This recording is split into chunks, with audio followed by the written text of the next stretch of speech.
"Mom, what's in there?" When my daughter and I returned from my parents' house, we were greeted by piles of rubbish bags in front of the flat entrance.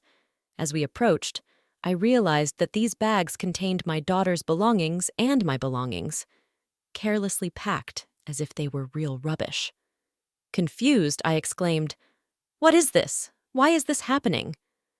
My daughter tearfully pulled her favorite stuffed animal out of one of the bags and hugged it tightly, upset. I headed for the entrance, but discovered that while we were gone, the locks had been changed. It became obvious that my mother-in-law and sister-in-law were behind it. After ringing the doorbell and knocking several times, I got no response. "What is this? Isn't this awful?" muttered I. A closer look revealed a note in one of the rubbish bags. "Parasites disappear and never return."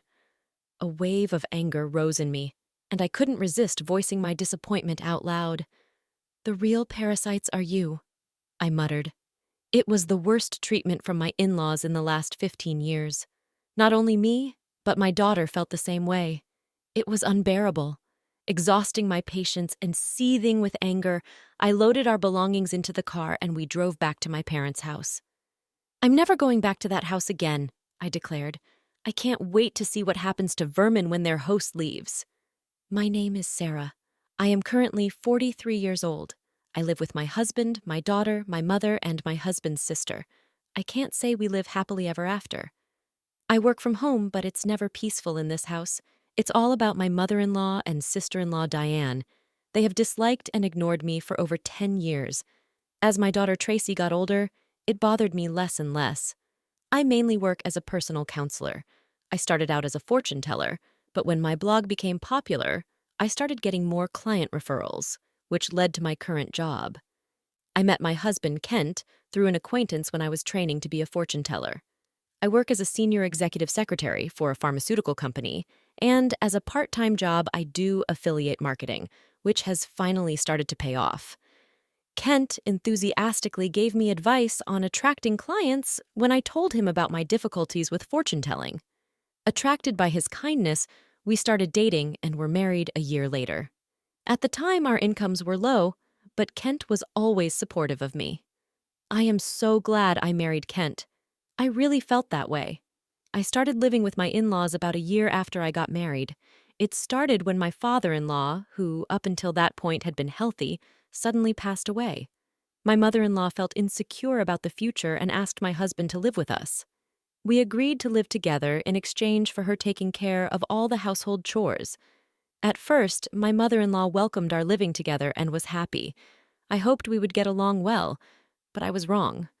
After 2 months, she began to completely ignore me, perhaps unhappy that I was not helping around the house. Soon, my sister-in-law, Diane, began ignoring me as well.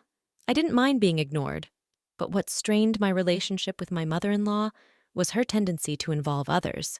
Not only Diana, but neighbors and relatives found out that my sister-in-law stays at home but says she works, leaving all the housework to me. If I am even a little late, she responds 100-fold, so I just ignore her. Even worse, the mother-in-law advises others, "You'd better not talk to her either. It will cause trouble." As a result, people in my mother-in-law's house only became reticent to respond to my greetings. I felt isolated and it became very difficult for me. Despite my requests to stop spreading strange rumors, my words were completely ignored. Although my mother-in-law's attitude softened a little when my daughter Tracy was born 2 years after we started our life together, overall her attitude towards me remained pretty much the same. However, she loved Tracy very much, and her help with the household and childcare was a huge relief to her.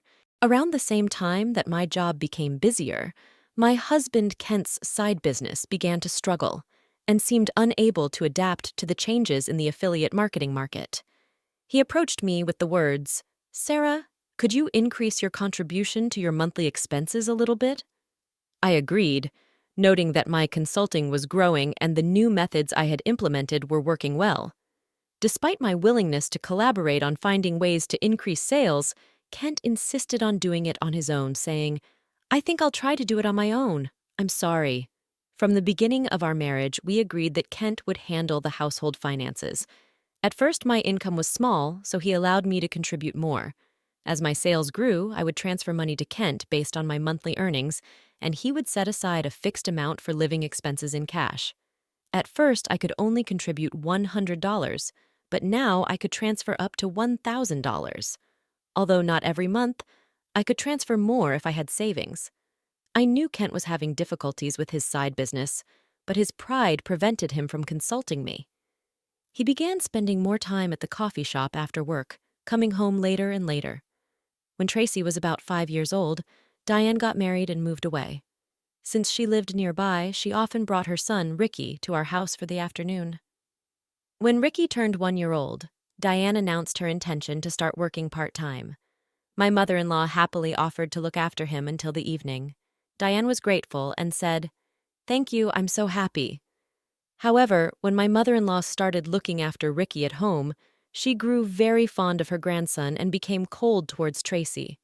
When they fought, my mother-in-law would scold Tracy, comparing her unflatteringly to Ricky. As time went on, Tracy started playing near me and she began to dislike my mother-in-law's behavior. I spoke to her. "Talk to your mom, Tracy. Tracy and Ricky are her grandchildren and she should treat them equally. Tracy is already a big sister in primary school." My mother-in-law's attention shifted, however, and she turned to me. "Things are tight at the company right now. We may not get the bonuses. So, could you contribute a little more?"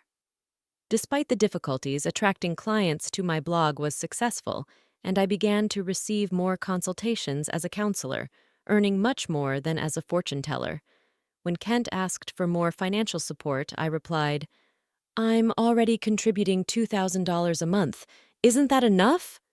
"Yes," I replied, embarrassed, "but my salary has decreased and the side business isn't going well." "Don't be secretive. We're a couple. We're supposed to support each other in hard times." "I'm really ashamed, thank you." Later, the amount of my contributions gradually increased, and eventually I started transferring $4,000 a month to Kent. Not wanting to hurt his pride, I let Kent continue to handle the finances. When Tracy was in the 6th grade, Diane came home with Ricky. It seems that Diane divorced because of her infidelity, but I don't know the details. By then, Tracy was able to help around the house, so household chores were divided among family members. My mother-in-law and Diane continued to ignore me, but it no longer bothered me. Unfortunately, I was unable to assign Tracy a separate room when she moved on to high school, as we ran out of rooms with Diane's return. One evening, while discussing which school would be best for Tracy to tutor at, Diane suddenly said, "Hey, tutoring is expensive. Why doesn't Tracy study on her own?" "Would you please stop making remarks like that? I'm paying for the tutoring, so it's none of your business." "What is Sarah paying for?" "For nothing. You don't earn anything. Kent said he's keeping you. You're just a leech, aren't you?" "Haha, you married him because he has money, right?" "Exactly. Kent told me not to speak ill of Sarah, but that's just shameless." Questions were swarming in my head. What did this mean?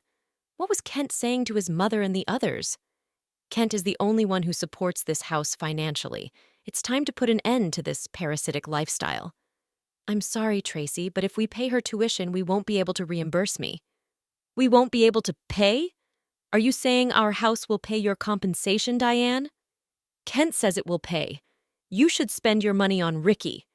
I began to realize I was being lied to and felt anger building up inside me. My husband has always managed our household finances, and my mother-in-law did the housework and childcare until Tracy grew up. So I thought they knew I was involved in the household expenses too. Does Kent have all the household expenses, including your living expenses and the compensation Diane has to pay? "Shut up! It's natural for the family. You're the only stranger here, not a blood relative, and yet you act like living here is your right. It makes me very angry. I'm contributing money too. You don't have to deny it. What you contribute is barely enough to eat. You have almost no income and you're so arrogant." I could feel my body shaking with anger. Off to the side, I saw Tracy, who looked like she might cry. I knew Kent had a lot of pride, but I never thought it would be this bad. Sure, at first Kent paid my mother-in-law and Diane's living expenses and out-of-pocket costs, but I started contributing too, and now we were living on my income. I needed to talk to Kent properly. Around midnight, Kent came home. He was drunk and seemed cheerful. "Can we talk? I didn't know you weren't getting any money from your mother or Diane. They said you were covering all the expenses on this house." "About that, I'm guilty. It's a matter of male pride, when we started living together. I was paying for everything. There was never a good time to say you pay too. And in front of the whole family, let me be the eldest son for a while, please." Kent put his hands together with a light-hearted tone like a comedy sketch. "Oh, that's right. I'm going to come over this Saturday.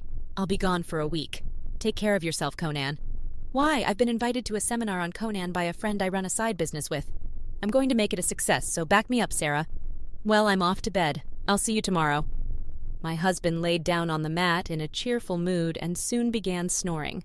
My anger hadn't subsided, but lately when Kent started coming home late, we hadn't talked much and I hadn't realized it. I thought he was joking when he got drunk, but on the weekends, Kent was really leaving with a big suitcase. I was free to use the car during Ken's absence, so I decided to drive Tracy to my parents' house.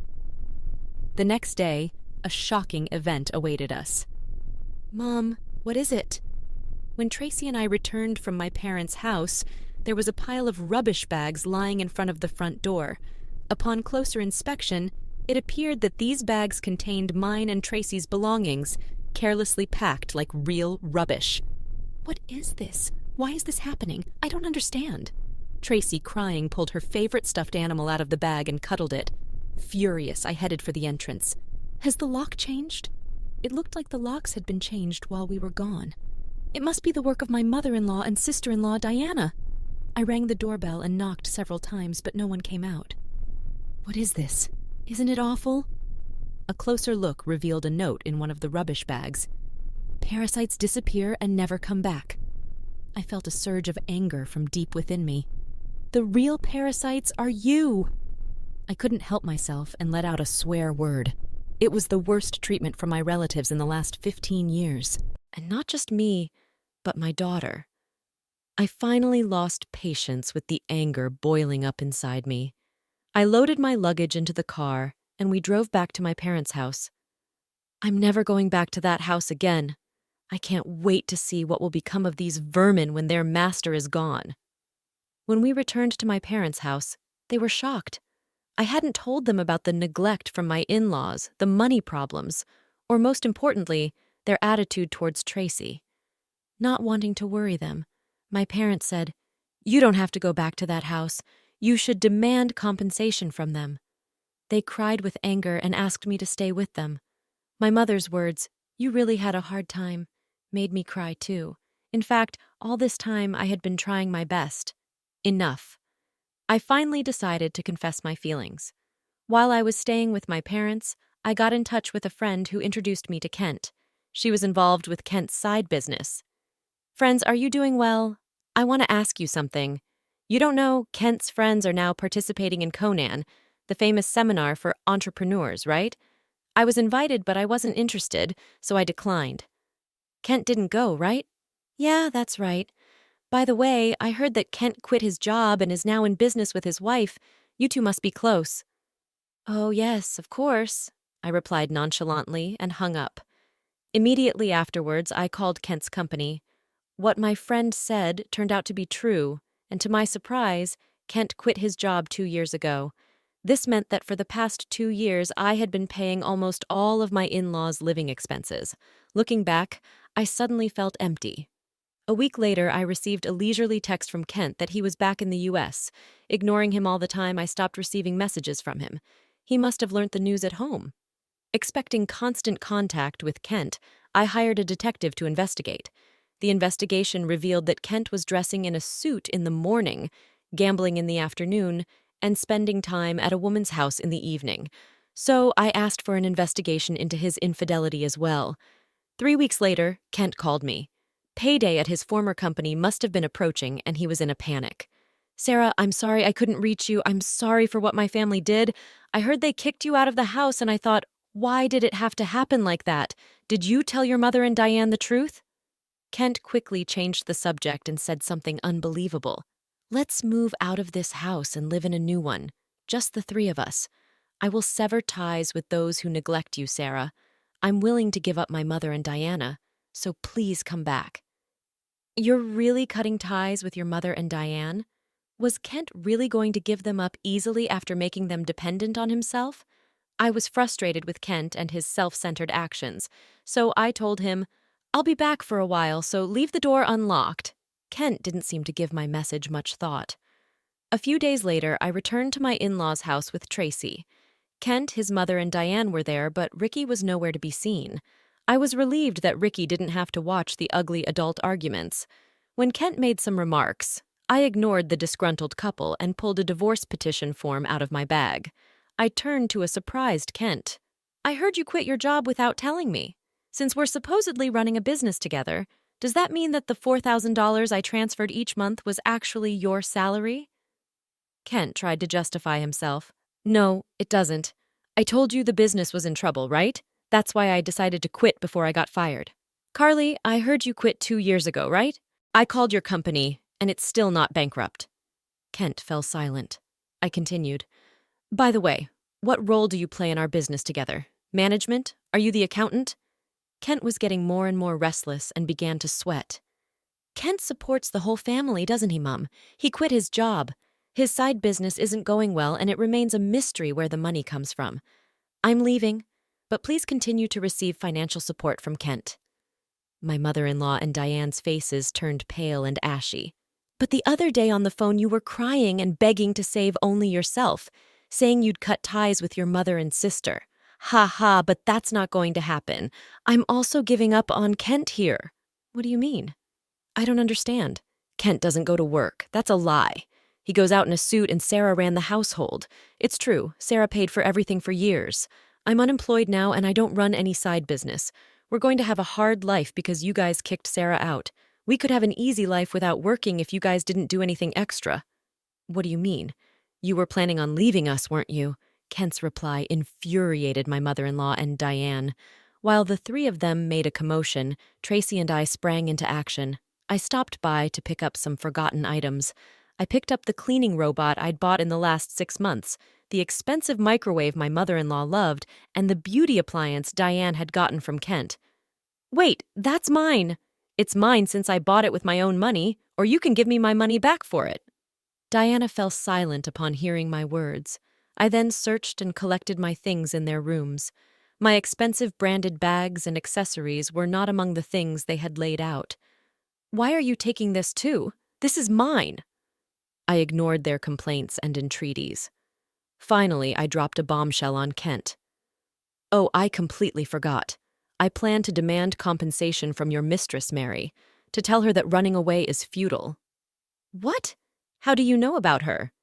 "I know you traveled with Mary to Conan recently. Good for you, right?" "Of course. I have all the evidence of the affair, so there's no getting away from it." "No way! You've been deceiving and entertaining me for the past 2 years. I'll demand compensation for the affair, alimony for Tracy, and, oh, you've been secretly paying compensation to Diane. I'm going to demand that back as well." As I prepared to leave, my mother-in-law and Diane tried desperately to stop me. "I was wrong, Sarah. I'm so sorry.